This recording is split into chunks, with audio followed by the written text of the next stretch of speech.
What is up, guys? Welcome back to the channel. I hope you are having an amazing day today. In today's video, I'm going to be talking about ways and what you can do to really prevent hip dysplasia. If you don't know what hip dysplasia is, it is a hereditary disease that is a lot more common in large breed dogs such as the Great Dane, Golden Retriever, Saint Bernard, and even the German Shepherd dog. There are several factors that lead to the development of hip dysplasia in dogs, beginning with genetics. In addition, factors such as excessive growth rate, obesity, excessive exercise, all can contribute to magnifying the disease that is hip dysplasia. As some of you guys know, Jackson is diagnosed with hip dysplasia, and these are some of the ways that I wish I took a little bit more seriously, and that is the main reason why I'm creating this video, so that you guys don't make the same mistakes I have done and be a little bit more cautious surrounding hip dysplasia. So without further ado, let's get straight into it. So number one, again, hip dysplasia is very much hereditary and it is due to genetics.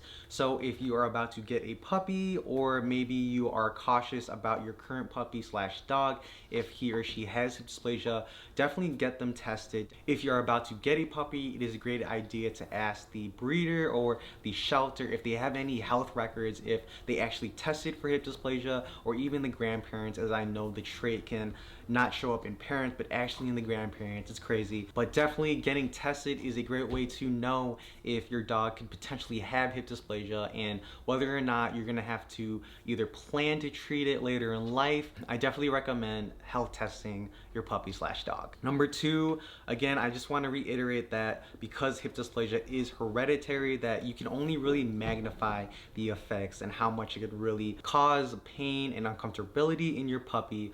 And one of the ways to really lessen that magnification, so to speak, is by limiting your dog's exercise and watching and being careful on how he or she moves around the house, especially when your dog is a puppy, when the bones and the joints, everything is still growing. It is very vital and essential is that you really pay attention to your dog's movements, pay attention that your dog is not exercising too much, because jumping, even with a frisbee or even just agility training at a young age, can really be hard on puppy's body, especially their joints. Like I said, playing frisbee, fetch, even just jumping high up in the air to grab something can really hurt the joints. Jumping on a bed, jumping on a couch, jumping into the car, jumping in general can be really bad and hard on a puppy's joints. Another thing too are stairs. Stairs can be really hard on a dog's hind legs just because they are pushing the dog obviously up the stairs and down the stairs, and so you do want to limit how often your dog goes up the stairs, especially when they are a puppy. When Jackson was growing up, he is around 9 months of age right now, but when he was growing up, he would go up and down stairs from 1 story to 2 stories constantly, and I didn't really think too much about it, but now I'm a lot more cautious with Jackson going up and down the stairs. I actually carry him up and down at times, and when his hip dysplasia is really acting up, I tend to put barriers at the end and top of the stair just so he won't even use the stairs at all.